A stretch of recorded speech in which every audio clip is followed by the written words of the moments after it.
அனைவருக்கும் வணக்கம். எனது பெயர் கீர்த்தி ஜி. நான் ஃபர்ஸ்ட் அட்டெம்ப்ட் தான் இது. டைப்பிஸ்ட் எடுத்திருக்கேன். டைப்பிஸ்ட் ரெவென்யூ டிபார்ட்மெண்ட் செலக்ட் பண்ணியிருக்கேன்.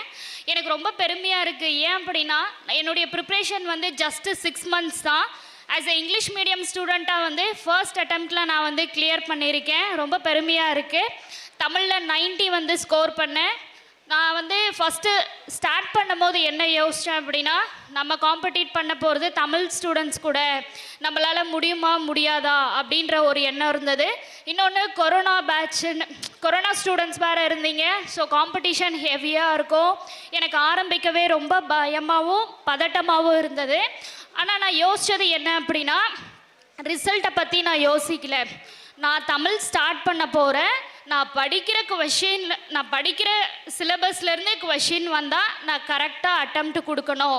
நான் படித்த கொஷினை தப்பு இல்லாமல் பண்ணணும். இந்த ஒரு தாட் மட்டும்தான் இருந்தது. ஸோ அந்த தாட்டில் தான் நான் ஃபுல்லாக என்னுடைய ப்ரிப்ரேஷன் ஸ்ட்ராட்டஜியை கொண்டு போனேன்.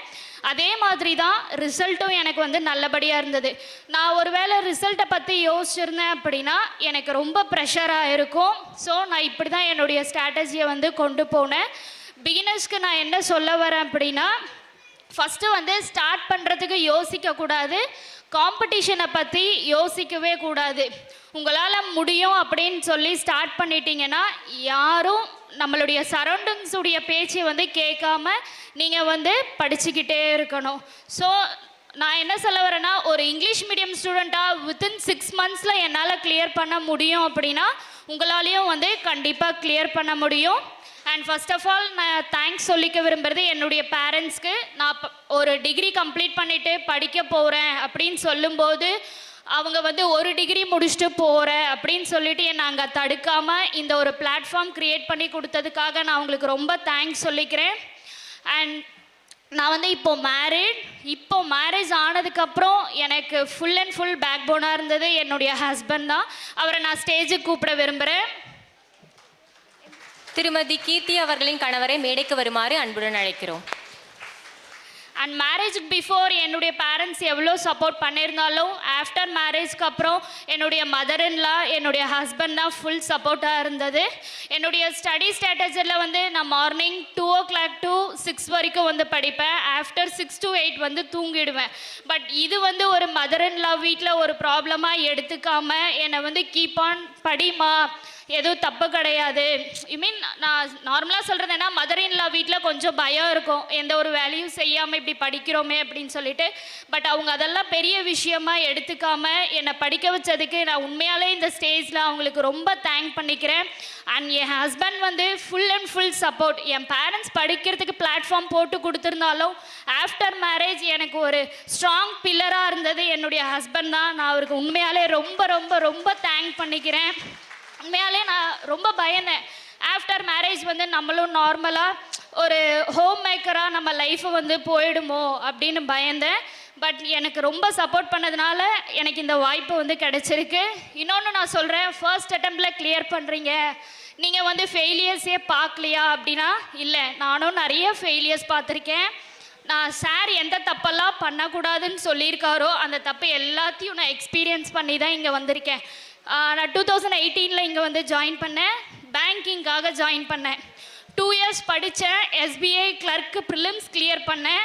மெயின்ஸ் எழுதினேன். எனக்கு முடியல. அதுக்கு மேலே யோசிச்சு பார்த்தாலும் மெயின்ஸ் கிளியர் பண்ணுற அந்த தாட்டே எனக்கு இல்லை.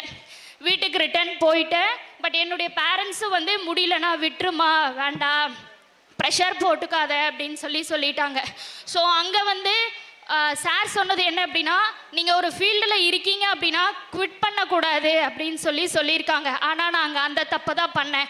குவிட் பண்ணிவிட்டு வீட்டுக்கு போயிட்டு பிஎட் பண்ணதும் ஓகே, இந்த காம்படிட்டிவ் ஃபீல்டை விட்டு வந்தாச்சுன்னு சொல்லிட்டு பேரண்ட்ஸ் மேரேஜ் ஃபிக்ஸ் பண்ணிட்டாங்க.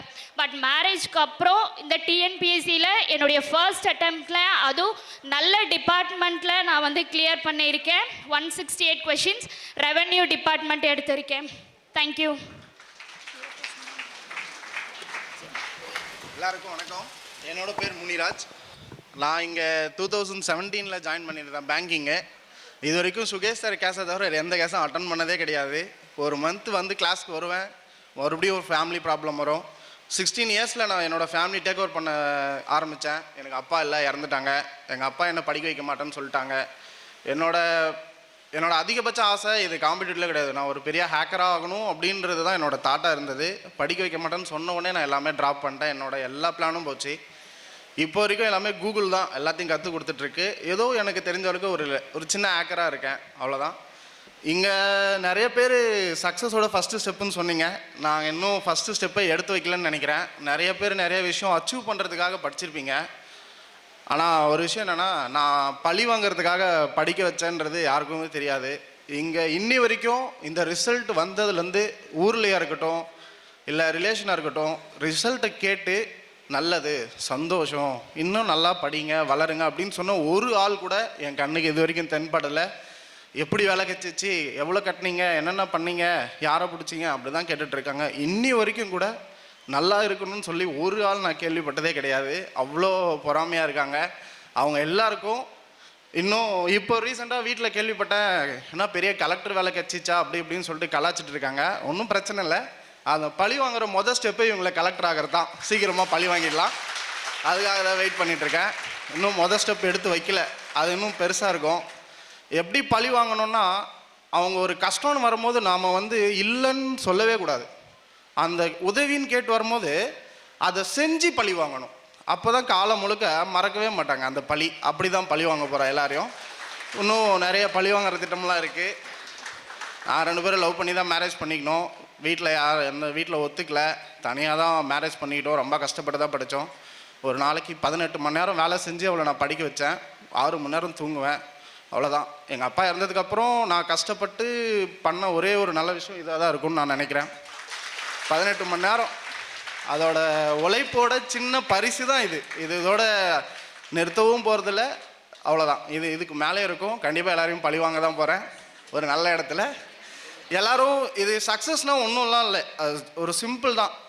எதையுமே நம்பாமல் பிளைண்ட் ஃபோல்டாக ஒரு விஷயத்தை மட்டும் ஃபோக்கஸ் பண்ணிகிட்டே இருங்க. யார் பேச்சும் கேட்காதீங்க. நீங்கள் ஒரு ஸ்டெப் ஏறுனா இது சக்ஸஸ்ன்னு சொல்கிறாங்களா, அதை விட கேட்காதீங்க. நீங்கள் போய் நிற்கிற இடத்துல கடைசியாக திரும்பி பார்க்கும்போது உங்களுக்குன்னு ஒரு 10 பேர் இருப்பாங்கள்ல, உங்களுக்கு கீழே ஒரு 10 பேர் இருப்பாங்க உங்கள் வேலையை செய்கிறதுக்கு. அந்த இடம் தான் சக்ஸஸ்ஸு. அந்த இடத்துக்கு போகிற வரைக்கும் யார் பேச்சையும் கேட்காதீங்க, யாரையும் பார்க்காதீங்க, எது சொன்னாலும் நம்பாதீங்க. நீங்களாக படித்து தெரிஞ்சு எக்ஸ்பீரியன்ஸ் பண்ணி கடைசி வரைக்கும் யாரையும் நம்பாமல் உங்களோட தாட்டில் இருங்க. இது சொன்னாங்க, அது சொன்னாங்க, இப்படி ஓடாதீங்க, அப்படியும் ஓடாதீங்க. ஒரே தாட்டத்தில் குதிரைக்கு கடிவாளம் போட்ட மாதிரி ஓடிட்டே இருங்க. நீங்கள் எங்கேயும் போக வேண்டாம், அது உங்களை தேடி வரும். அவ்வளோதான். நன்றி. சாரி கைஸ், பழி வாங்கணும்னு இல்லை, ரிலேஷன்ஸ் அந்த அளவுக்கு கஷ்டப்படுத்திட்டாங்க. அதுக்காக இவருக்கு நான் இந்த சக்ஸஸை டெடிகேட் பண்ணுறேன். தேங்க்யூ. சுரேஷ் IAS அகாடமி, வெற்றியின் முகவரி.